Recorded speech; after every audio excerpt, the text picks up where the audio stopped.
hello, ladies and gentlemen, and welcome once again to the Logan Pettis Show.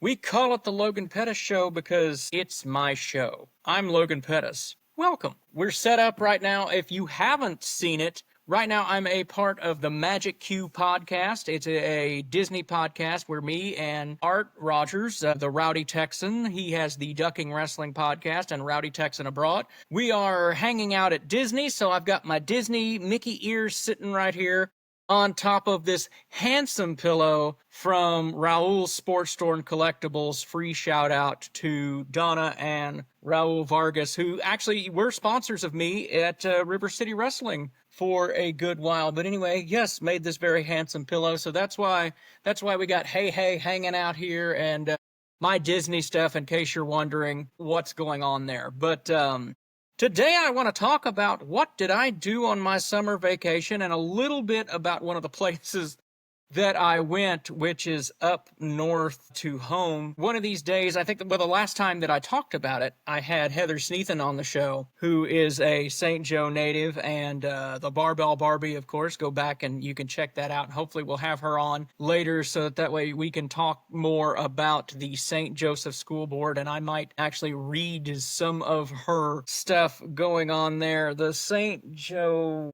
School Board is a mess. St. Joe is a mess, but anyway, a lot has happened since I last spoke. I was going to do a podcast actually following when I got back the week following, but the week that I went up was the week of 4th of July, and a lot happened there, and I will be referencing, and hopefully maybe I'll figure out how this software works and I'll put up some pictures. And for those of you that are listening to audio, well, sorry, but maybe I'll figure out how to put the pictures on here so you can, kind of come with me on my summer vacation. But yeah, first week of July there, went up to St. Joseph, Missouri, the old hometown, and hung out for a few days and just kind of wandered my way back. And then that was when the catastrophic flooding happened in Texas. 120 some odd people, I believe, lost their lives in that. A bunch of kids that were at a camp. I think they said there was something like 900 some odd million gallons of water per second came through the hill country right there. And then that was wild. And then made it home in time for the River City Wrestling Show up at the Von Erich Ranch. Got to meet Kevin Von Erich. And of course, I work with Ross and Marshall Von Erich at RCW already. But it was nice to get to see their beautiful ranch. It's really a fantastic place. You can actually stay at the ranch. I'll do a quick plug for that. It's the Ironwood Barn at the Von Erich Ranch. Really cool venue. Check that out on their website. Also, if you want some Von Erich merch, Raul Sports Store, I'll give them another plug. Check that out online. Raul Sports Store, of course, located in Rolling Oaks Mall. So, anyway, back to St. Joe. Drove up to St. Joe. I want to share this with you. This is from Christian Solomon. I don't know what has happened. Obviously, this is related to some kind of an event, but he says, WTF is happening in St. Joseph. I swear that town is the living, breathing version of the Upside Down. The more news I see coming out of St. Joe just keeps getting worse. I see people that I held in high regards doing things that they are above, and it breaks my heart. I just can't make sense of what I saw, and I hope to God it's not true. I don't know exactly what the rest of that is about. It's about apparently a person has done something, but the first part of that is so true, that is the living, breathing version of the Upside Down. I've lived in Texas now for about 10 or so years, and it seems like every year I see something on Facebook or something, and it's like this town just keeps getting worse. And then, I go back and it's like, well, I don't see that it's that bad. I've never gotten that weird of a vibe off of St. Joe, and St. Joe's kind of a weird place, It's always been just this weird, funky kind of town that's trying to be some sort of city, but, it's still very small town. There's like 70,000 people that live in this town, and it's very sprawling and spread out. It was a river town founded by Joseph Robidoux. Right there, it was like the hub of trade, and people made a lot of money. Well, those people wanted to keep their money, so when other people with money came in, they ran them off and they went to Kansas City, and then eventually the money ran out in St. Joe. And so you've got this weird mix of cool architecture and these derelict old houses. And then, it was a blue collar town for a while, and there were a lot of factories. Well, all the factories are closed. It's this weird thing. And now I feel like everything has just sort of kind of come to a head. And it's a strange place. We got there, I got there on like a Tuesday, and it was nighttime, and driving downtown, like you used to be able to see people like downtown, and downtown has been revitalized, don't get me wrong. Downtown looks a heck of a lot better than it ever has in my lifetime. But we got down there, and like everything is blocked off because I think they're doing sewer work, and then like it's just desolate and very quiet and very weird, and you get this foreboding kind of vibe. It's so weird. Now, the Trail Theater is a highlight down there. The Trail Theater was showing James Bond films, which is really cool. The Trail, old theater, really cool Art Deco, like that seafoam green and pink neon and whatever. And that it ran until about 2006 and 7, and then that was its original run. I saw several movies there. I saw the Rugrats movie there, and I saw Dunstan Checks In was one of the big ones that I remember going to see. The last film I went and saw was The Incredible Hulk at the Trail Theater, and then it closed, and then it reopened, I think, a year or so ago, and it's kind of a performance venue slash, I can't say second run movie theater, but like classic vintage movie theater. And anyway, yeah, they have a website, the Trail Theater, if you want to get on there and look at that. Free shout out to the Trail. But yeah, so that happened. Downtown St. Joe is a spooky place at night. And then I went to the casino. Now, it used to be Terrible St. Joe Frontier Casino. It was St. Joe Frontier Casino to start with, and then it was Terrible St. Joe Frontier Casino, which is really funny because it's really a terrible place. I would say that the casino is actually the boil on the town's backside. Actually, the decline of St. Joe can be clearly charted as follows, right? The boat, check into cash places, liquor stores. Then the liquor stores become the vape shops. And then once the casino strong arms the city into letting them come downtown, it will truly become the dark timeline from Wonderful Life. But yeah, the decline of St. Joe is crazy. We drove by, there's this Woody's gas station there on Frederick, and like typical, there's like the 4 cops out in front of the place, and like, their lights are going. That place has been a blight for years. St. Joe is this weird smattering of, you got the good side and the bad side of town, and like they're constantly like cross riffing, like you don't really know where one ends and one begins. But yeah, talking to my friend Josh Hall about this, he got on here and he says after 6 p.m. it gets weird. And it ain't really normal before that, but it never really has been. But it's kind of a weird, like, darker feeling. Like Christian Solomon mentioned, it's kind of like the upside down now. It's like, this looks like my town, but it's not. It's like some sort of weird mirror image, and like, it's like the broken glass, like it keeps shifting too as you move along. And it's like, looks like something that I recognize, but yeah, I don't know. I can't make excuses anymore and say, the place has always had its quirks, and, I don't think it seems like that. It seemed like it was that bad this time. I don't know. The trail looked nice. Boudreaux's downtown looked very cheery. But, as they say, the occasional rose bush does not make a trailer park into a garden. The mall now closes at 7. It used to close at 9. Not that there's anything in there anyway. And then Josh, again on here, says, don't wander too far from the bright streets on foot. And that's not a joke. The riverfront has never been a safe area. He likened it unto the elephant graveyard from The Lion King. You must never go there, Simba. Everything the light touches, but not that shadowy place. But yeah, it's always been kind of sketchy going downtown, right, at nighttime. My parents used to be the Mattingly's building, and I don't know what it's called now, but it's down there next to, if anybody's from St. Joe, it's down there next to Boudreaux's right now. And the Eshelman building right there, and we used to walk in that alley at night, and it was like, stay close to me, bud. And we'd go up in the back door of the Mattingly's building, which was Mad Mary's Haunted House for you older folks. I wish I could remember the name of the business that's in there right now, but they do like drag shows or something like that. And it's apartments or something. Anyway, I I wish I could remember what that was, but we'd go in that creepy back door and then go up the stairs into the. But yeah, downtown's always been kind of sketch, but it's empty now, and there's all this construction going on. Nobody's around, and it's like, is it a continuation of the depression that's plagued the city for ages? Is it something else that's going on? What is happening in St. Joe? Josh said the grift is up on St. Joe. There's no more grift to be had. The cow has been milked. I don't know that he's not wrong. I don't like to say bad things about my little hometown because really it's been a happy place. And there's still some decent spots.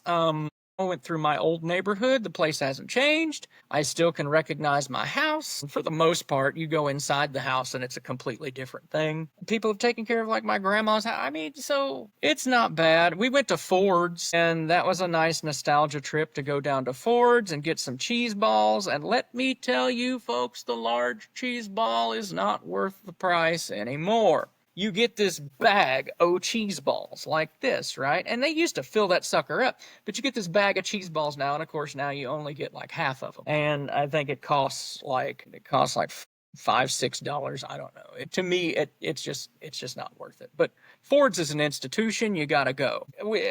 I love to, we'd love to go check out the antique stores. Of course, Hunterland Antique Mall has become a sad shell of itself. Nobody's down there anymore, but the last time we were there, they were actually talking about closing up shop anyway. So there's that. And then Jesse James Antique Mall, of course, on the outskirts of town is always a hoot. Always find something cool in there. And then there's, of course, the Chase Candy Mall, which they said is for sale right now, and they're hoping that whoever buys it will keep their business going in there. I'm checking my photo albums to kind of help me go through this deal. Chris and Kate's, delightful.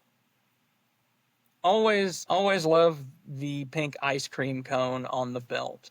Mini golf. We hit up Cool Crest, and we played some mini golf and had a root beer float, of course, and the root beer float was absolutely phenomenal. I think I don't know that I did a drink review there or not, but just in case I didn't, we're going to do the drink review right now, and it was a fantastic root beer float. That's it. That's all I got. 10 out of 10. Go get your root beer float at Cool Crest Garden Golf in St. Joseph, Missouri. Definitely worth it. RC's Lunch Car. Went to RC's Lunch Car and had a burger. It was a blue cheeseburger with, I think it was like a raspberry blueberry jam. I don't know what it was called right now off the top of my head, but it was very good, very delightful. Actually, their fries are very good. My only complaint there. And then I got it's called the Schneeflock. And I had to ask, I was like, how did you come up with the name Schneeflock? Because I went to karate class with a gentleman by the name of Andy Schneeflock. And they've got to be related somehow because, Schneeflock isn't, I don't think, a very popular name in St. Joe. In fact, I only know Andy Schneeflock. So it's probably after his people. But RC's Lunch Car, really cool little restaurant. I like their space. The only thing that I can complain about in their space is their Vinahood can't keep up with what they're doing, and it gets very smoky in there. And if you're sensitive to that, it can cause you a little bit of problem, and people in my party had issue with some of the smoke in there, and I didn't have the same issue, but when things get too smoky, I have a hard time breathing. I had like RSV or something when I was a kid, and like my lungs, it just doesn't work out.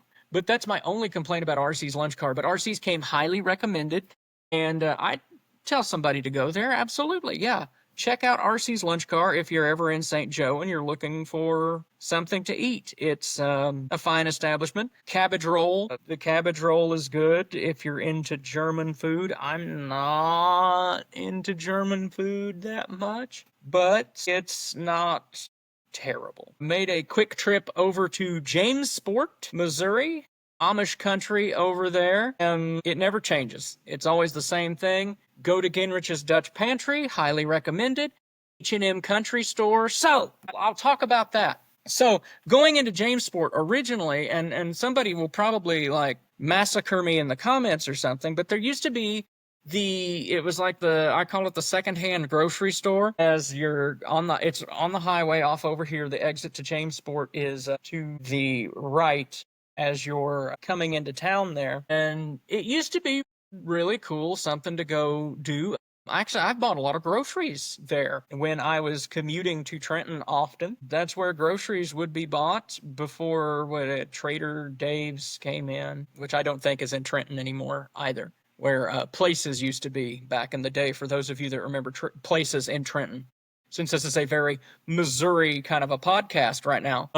Is this really even a podcast, or is this more like just a vlog? This is just me talking. I'm not even necessarily about any one thing. I've gone from St. Joe to this is the other places that we visited. I'll loop back around eventually. But Jamesport, Missouri is, nice, quaint little town. If you get a chance, go stop by Ginrich's Dutch Pantry. I recommend the buffet. It's fantastic. There's always fried chicken. Again, they're Mennonite folks. It's goody. And then there's, if you're into antique stores or candle shops or that sort of thing, we always seem like we buy some sort of thing at the candle shop, some kind of smelly good there. And then went into Trenton and checked out Trenton, Missouri, and just went to some of the old haunts, the Hy-Vee, where my grandmother used to sell eggs. She sold the eggs to the Hy-Vee, and I'd eaten in that restaurant a few times, and that's where we used to go shopping. That's where the little Brock's candy dispenser was, if y'all remember the Brock's candy dispenser. And if you do, you were probably a little thief. But yeah, you'd go get the Brock's candy, and you'd get it by the pound and put it in a sack, and I'd always go, Grandma, can I get some candy? Oh, of course you can get some candy, and Mom was there going, well, don't buy him too much candy, and she'd buy me like 3 sacks worth of candy.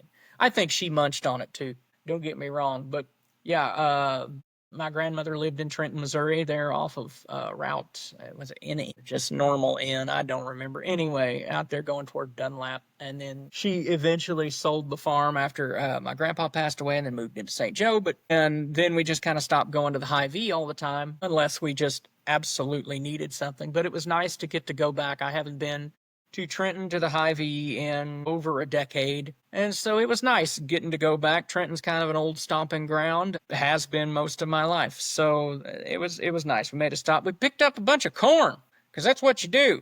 You pick up some corn in Trenton. Not that Trenton's necessarily known for its corn, but it was there. It was on the side of the road. So there you go. I want to talk about this. I want to talk about Savannah.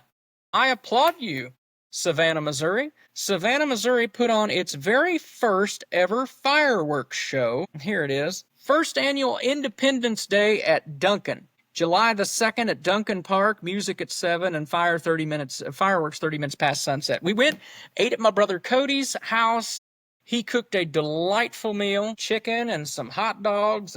And I love that potato salad. He didn't make it. It came in a tub, but it was still like banging, and I ate my fill of that potato salad. We hung out with his daughter Blake, and anyway, so after that was over, we headed on over to Savannah to Duncan Park, and I was impressed. Not only did my little hometown show up and show out, but they put on a pretty decent little fireworks display. I'd say if there's 7,000 people in that town, I'd say maybe 4,000 of them were there. There were a lot of people in Duncan Park. Again, 2 little criticisms. Next year, if you're going to do this in the future, you need more porta potties. There were 2 porta potties. However, that's where I got to meet, old friends and get inspired about my 20-year class reunion, and I kind of lit the fire.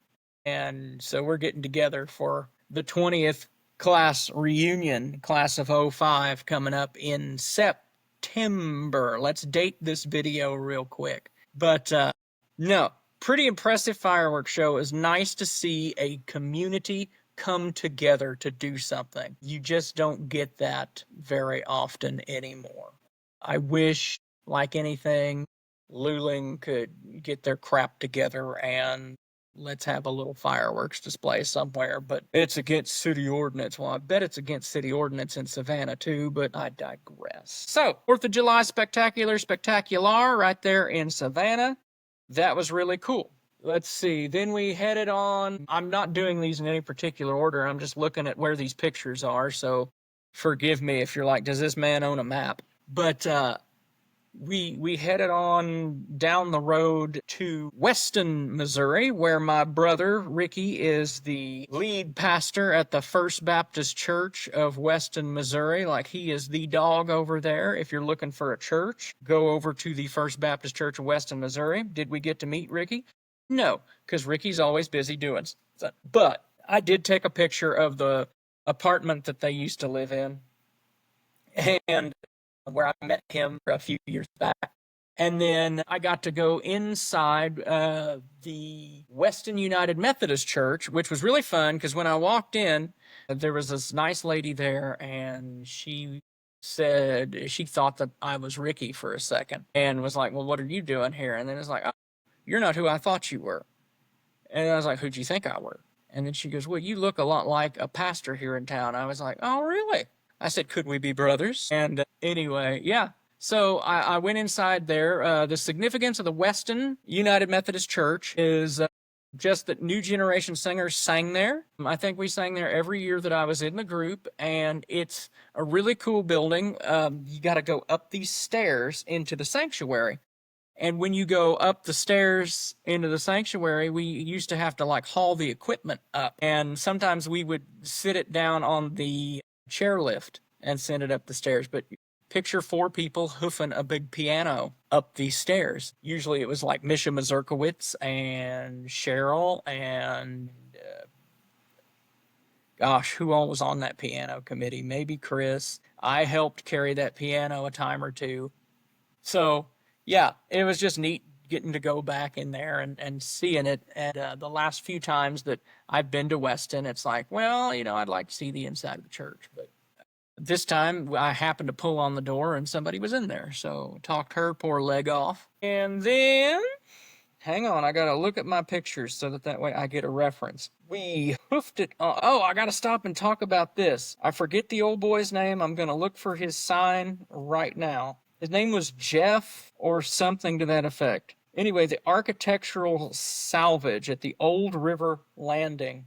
And Jeff's Architectural Salvage, yes. He has this Cold House Saloon, and he's got all this neat just junk out there at his little hacienda. And if you're ever in Weston and you want to see something cool, go check out Jeff's Architectural Salvage. He's got a little bit of everything. He's got this boat up there because that's where the river boats used to come, and they would dock right there. And yeah, it's just this old mill, and it's full of every piece of junk you can imagine. There's so much stuff, it's overwhelming, but it's something really cool to see. And it's full of a lot of neat little photo ops. There's a bar there, a fully functioning bar, and we did get some Cokes from Mr. Jeff, and we saw his cat. And then there's a cool little wedding chapel venue up there.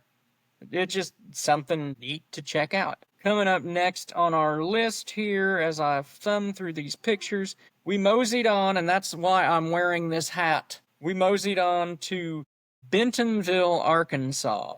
And in Bentonville, Arkansas, is the home of Walmart. And how much more American can you get than Walmart? And so where the original Walmart used to be is this really cool kind of, you want to call it quaint, little museum of Walmart. And actually, Walmart helps pay for their square and all their stuff, and it's a really nice little town. But yeah, went to the Walmart Museum, and that was really cool, and checked out what they were doing for their 4th of July celebration. And then, as we were going along, we wound up in Pouteau, Oklahoma. And I played bingo in Pouteau, Oklahoma. And I won bingo in Pouteau, Oklahoma twice. Pouteau, Oklahoma, home of Freddie Edwards. For those of you that have ever listened to the Logan Pettis Journey of Hope album, Freddie Edwards wrote the first 2 tracks on there, Anchor of Hope and Sunday Morning Sunrise. And he's also written songs for the Anchormen and the Florida Boys. And he's a pretty good songwriter. But he lives in Pouteau, Oklahoma. But we stopped there and enjoyed their 4th of July festivities and spent the night and got to watch the fireworks. And that was a hoot. Again, played bingo, won bingo, got me some vintage glasses, drinking glasses, and a really cool Bluetooth speaker. Forgot what the name of the company is. that provided the Bluetooth speaker. It's like Workforce or Workplace, something like that. Pouteau. So hats off to them. And we made some new friends, and it was just a fun wingding doodle. Trying to reference my stuff.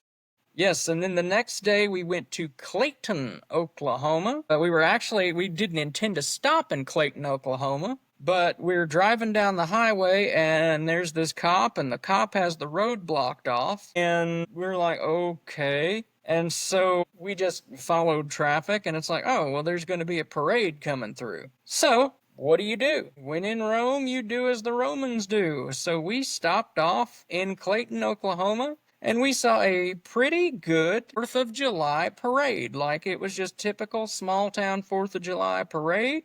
Everybody came through town.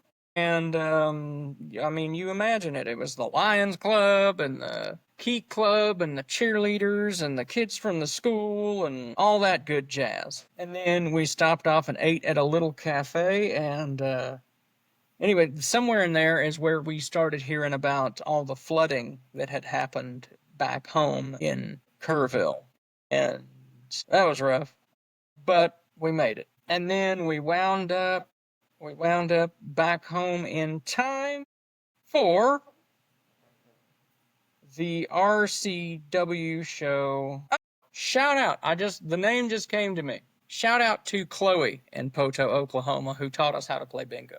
Chloe knew what was going on. Chloe had it down. Chloe also won at bingo. So yeah, then we made it back home for the RCW show, and I have a new role in RCW. Well, at least for that night. Maybe I'll continue it. Maybe Mr. Oliver thought it was just awful and I'll never do it again. But it was fun to get to be on commentary for RCW for at least one show, and if you're going to do it at the Von Erich Ranch. And so anyway, there I met Kevin Von Erich. So, and that was summer vacation, and then like I said, I intended on doing a podcast, and then a bunch of stuff came back home with me. I've got my Batman mask.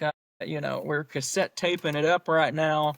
I'm trying to transfer everything over onto digital, and then I will put it onto YouTube. So those of you that subscribe to my YouTube channel and you want to hear some of my cassettes from when I was a kid, I mean, I'm putting them on here. It's been a lot of fun just going back and listening. I found one actually where I'm making a request on the radio, and like, hey, this is Logan here in Savannah, and I want to hear some family tradition, because old Bo Cephas is a family tradition around here, as is Q Country 92.7.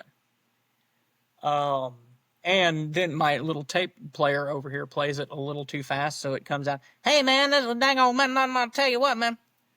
So, yeah, there's been a lot happen. I haven't got to come on and do a podcast and talk about anything or schedule any guests, but you're going to get to hear what I did on my summer vacation. I'm not going to talk much about what happened at the RCW show. You can check that out on Title Match Network, or if you want to hear a complete recap, I'll give them a shout out. But the WrestleCast over there, they don't have me on their show, so it doesn't matter what they're called. But yeah, go check out WrestleCast with Tommy and the boys on Facebook, YouTube, wherever podcasts are sold. And they do a complete recap of the River City Wrestling show, or like I said, just get online. $9.99. You can subscribe to Title Match Network, and you can watch RCW till your little eyeballs pop out. Just get your little heart's content full of RCW. Make sure you watch all of the matches that involve me,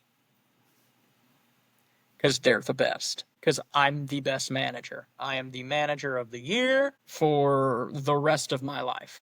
And I'm the best general manager in wrestling. And I'm the greatest ring announcer anybody's ever heard. So yeah, back to St. Joe. What's the deal with St. Joe? Why is it so weird? I joked about this. Somebody said, why in the world would you choose to go to St. Joe on your summer vacation? Well, okay, my parents live up there, for one. I gotta go check in on my brother. And then, like, right before I came back, so I grew up going to the skating rink with, a brother from another mother, Mr. Kelly Hoffman.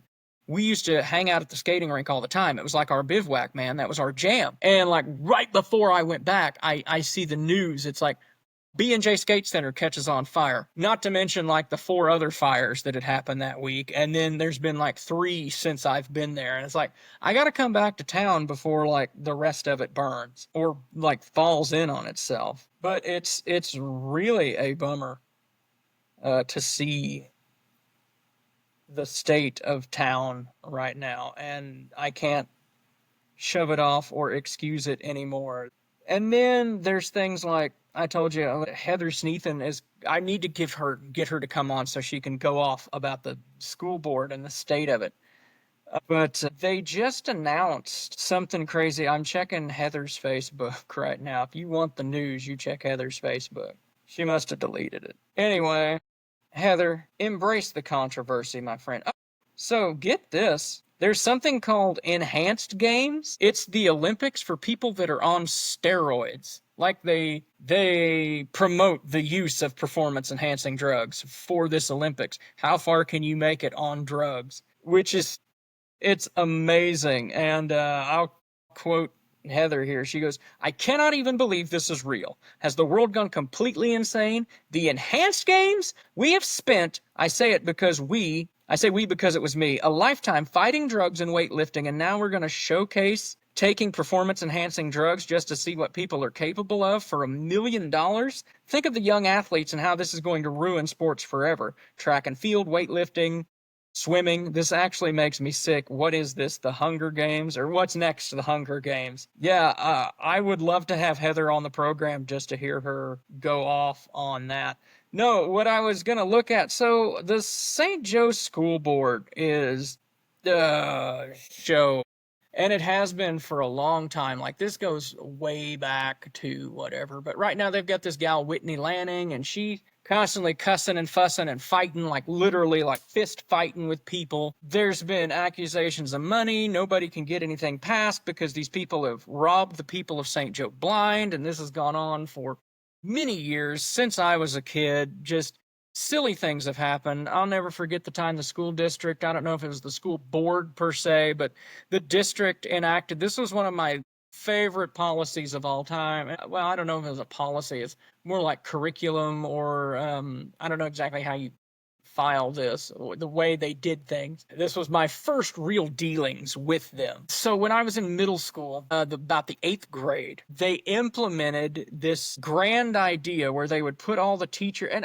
on paper I get it, but what it led to was exactly what it would lead to. They took the middle schools, at least. I don't know about the high schools, but in my middle school, I went to Rubidoux Accelerated Middle School, the school on the move, academically. And they took the letters RMS, and they took this group of kids and put them with this group of teachers on Team R, Team M, and Team S. And it's a good idea because you get the same, like, okay, let's say there were 7 hours in the day.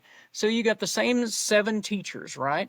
And they were all Team S. I was on Team S. And so I had Mr. Pummel, Miss Ford, Miss Sansone, Miss Cripey. Maybe I didn't have Miss Pummel and Miss Ford. Miss Sansone was my first hour class. Miss Cripey was 7th hour. Miss Geringer, Miss Ballin, and maybe Miss Ford, whatever. Okay, these teachers, it's a good idea. Okay, so they can go, hey, Jim, I'm teaching about Johnny Cakes and, the Civil War.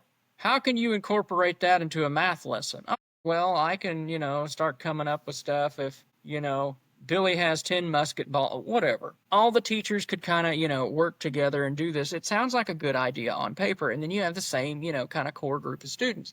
What ended up happening was I was one of these kids, so that's why I'm laughing. Somebody would act up in such and such's class. And then they'd be like, oh my gosh, can you believe that this and this and this happened? And then it's like, oh yeah, well, we'll watch him when it comes time for such and such class. And they ganged up on certain kids and just made their lives hell. It was a terrible idea. And down to the district office and let them know about it. Needless to say, I think that only lasted for about a year. But anyway, and then so after that, there was this guy, Dan Colgan, and there's a whole ordeal. Dan Colgan was embezzling money and giving his son stipends, and it just, all this came out, and it was a bad deal. And then enter the Dennis Sneathen Bowmusser saga where this guy accused this guy of this and this happened, and then, that's when Heather got involved in it, and then we just started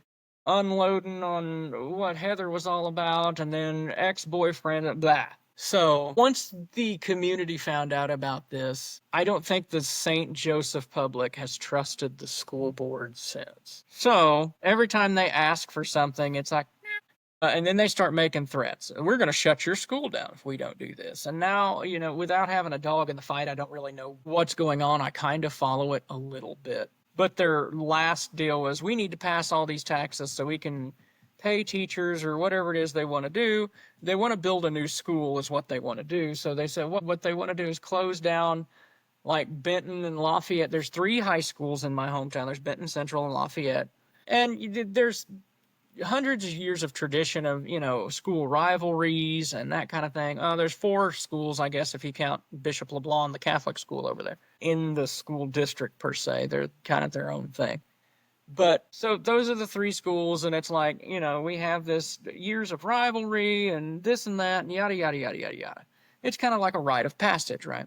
And then they're in these neighborhoods, with all the elementary schools, how a district works. So they're like, we want to turn Central into district offices, I believe, but we're going to build a huge school, but we don't know if we're going to put it over here. We're going to put it over here. We're thinking about turning Benton into a middle school, Benton and Lafayette into middle schools, and building a whole new high school, and everybody's, I guess, going to go to that because it's going to be huge. Anyway, and then we've got school board members. Again, this gal Whitney wants to fight everybody, and then the school board president can't keep order, and she's wanting to go run for Senate or Congress or be a state representative. I don't know.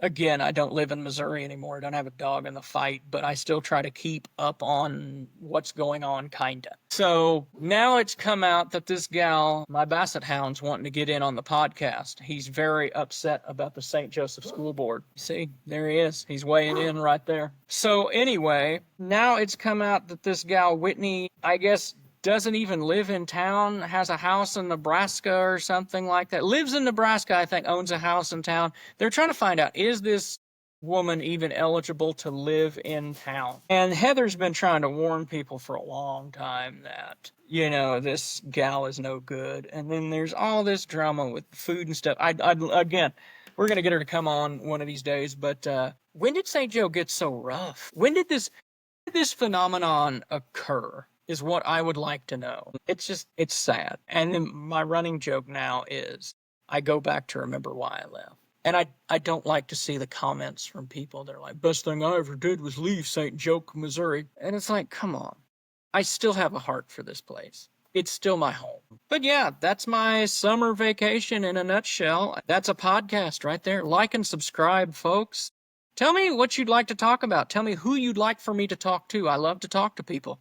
Check out the Rowdy Texan Abroad, the Magic Q podcast, a ducking wrestling podcast, Rowell's Sports Store at Rolling Oaks Mall, www.prowrestlingtees.com/Logan Pettis if you would like some Logan Pettis merchandise. Keeps me rolling.